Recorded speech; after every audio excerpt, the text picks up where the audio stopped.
Welcome to सहज शिक्षा learning app. आपण मागच्या व्हिडिओमध्ये पारदर्शक पदार्थ, अर्धपारदर्शक पदार्थ आणि अपारदर्शक पदार्थांचा अभ्यास केला। आता या व्हिडिओमध्ये आपल्याला बघायचं आहे की छाया निर्मिती कशा पद्धतीने होत असते।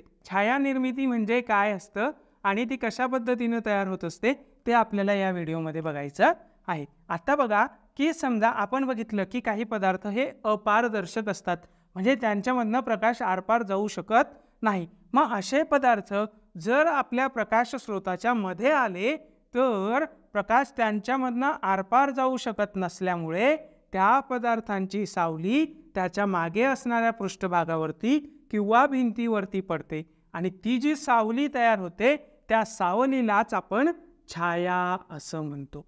म्हणजे प्रकाश स्रोताच्या मार्गामध्ये जर एखादी अपारदर्शक वस्तू आली तर त्याची सावली तयार होणार आणि दुसरी गोष्ट, ती जी सावली तयार झाली आहे ती त्याच्या मागच्या बाजूला असणाऱ्या भिंतीवरती किंवा पृष्ठभागावरती तयार होणार आहे आणि त्या सावलीला आपण छाया असं म्हणणार आहे।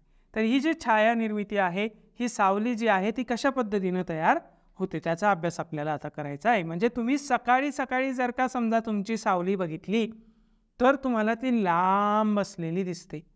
दुपारच्या वेळेत जर तुम्हाला सावली बघायची झाली, तुम्ही बघितली तर ती तुमच्या पायाशी दिसते, अगदी छोटीशी दिसते।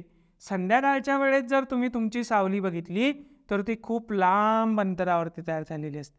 ही सावली का तयार होते? कारण सूर्य आहे तो प्रकाश स्रोत आहे, तुमच्या मागे असणारी भिंत आहे आणि त्या दोघांच्या मध्ये तुम्ही स्वतः एक अपारदर्शक वस्तू म्हणून तिथे आहात। तुमच्यामधनं तो सूर्याचा प्रकाश त्या भिंतीपर्यंत पोहोचू शकत नाहीये, तुम्ही तिथे अडथळा म्हणून आहात आणि अपारदर्शक वस्तू आहात, म्हणून तुमची सावली त्या भिंतीवरती किंवा मागच्या पृष्ठभागावरती तयार झालेली आहे। मग प्रकाश स्रोताच्या मार्गामध्ये जर एखादी अपारदर्शक वस्तू आली तर त्या ठिकाणी त्या वस्तूची सावली त्याच्या मागे असणाऱ्या पृष्ठभागावरती किंवा भिंतीवरती पडते आणि त्या सावलीला आपण छाया असं म्हणतो। मग ही छाया कशी तयार होते किंवा या छायेचं स्वरूप कसं असतं त्याचा अभ्यास आपण आता करू। त्याच्यासाठी आपण काय करू, एक प्रयोग करू। कसा प्रयोग आहे तर बघा तिथे दिलेला आहे, काय आहे, एक मुलगा आहे, त्याने त्याच्या विजेरी धरलेली आहे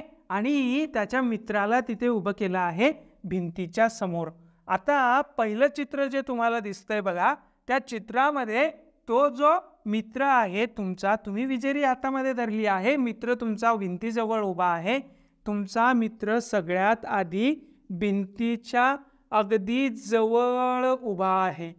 मग जेव्हा तो भिंतीच्या अगदी जवळ उभा आहे म्हणजे प्रकाश स्रोतापासनं खूप लांब उभा आहे, भिंतीच्या जवळ उभा आहे, त्यावेळेस त्याची तयार होणारी जी छाया आहे ती तुम्हाला अगदी मोठी तयार झालेली दिसते आहे। तुम्ही ती जी छाया तयार झालेली आहे ती तुम्ही लांबवरनं, स्रोत लांब आहे, तो मुलगा किंवा तो मित्र भिंतीच्या जवळ उभा आहे। त्याच्यानंतर दुसरं चित्र जे दिसतंय बघा, त्याच्यामध्ये तो जो मित्र आहे तुमचा तो त्या प्रकाश स्रोताच्या जवळ उभा आहे आणि भिंतीपासनं लांब उभा आहे। आता जी प्रतिमा तयार होते आहे ती प्रतिमा लांब आकाराची तयार होताना तुम्हाला तिथे दिसत असेल। म्हणजे स्रोताच्या जवळ तो मित्र उभा आहे आणि त्याची सावली भिंतीवरती पडते आहे, पण अगदी लांबट अशी पडते आहे। त्याच्यानंतर तिसरं जे चित्र तुम्हाला दिसतंय त्याच्यामध्ये काय आहे बघा, की प्रकाश स्रोत जो आहे तो असा वर्ण सोडलेला आहे, प्रकाश स्रोताची दिशा बदललेली आहे। या ठिकाणी वरच्या बाजूने प्रकाश स्रोत सोडलेला आहे। त्यावेळेस काय होतंय तर तिथं जी सावली तयार झाली आहे, जी छाया तयार झाली आहे ती छोटी तयार झालेली आहे आणि दुसरी गोष्ट काय दिसतंय, पायथ्याशी तयार झालेली आहे किंवा तो जो मित्र आहे त्याच्या अगदी पायाशीच ती सावली तयार झालेली आहे, छोटी तयार झालेली आहे।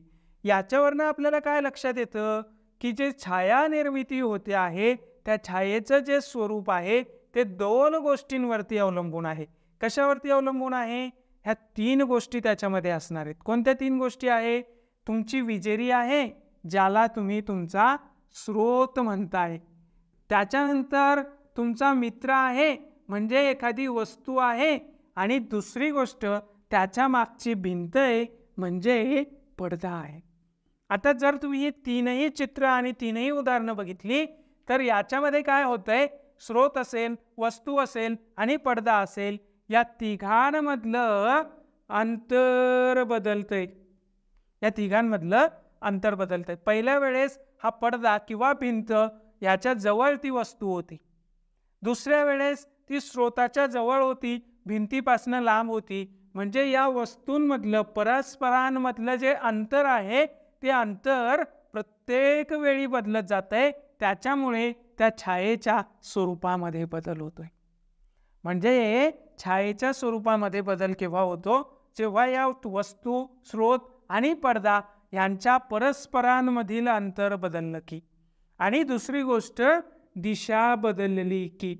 म्हणजे तिसऱ्या वेळेस आपण प्रकाश स्रोत समोरून नव्हता, तो वरच्या दिशेनं होता, त्याच्यामुळे पुन्हा आपल्या छायेचं स्वरूप बदललं आहे.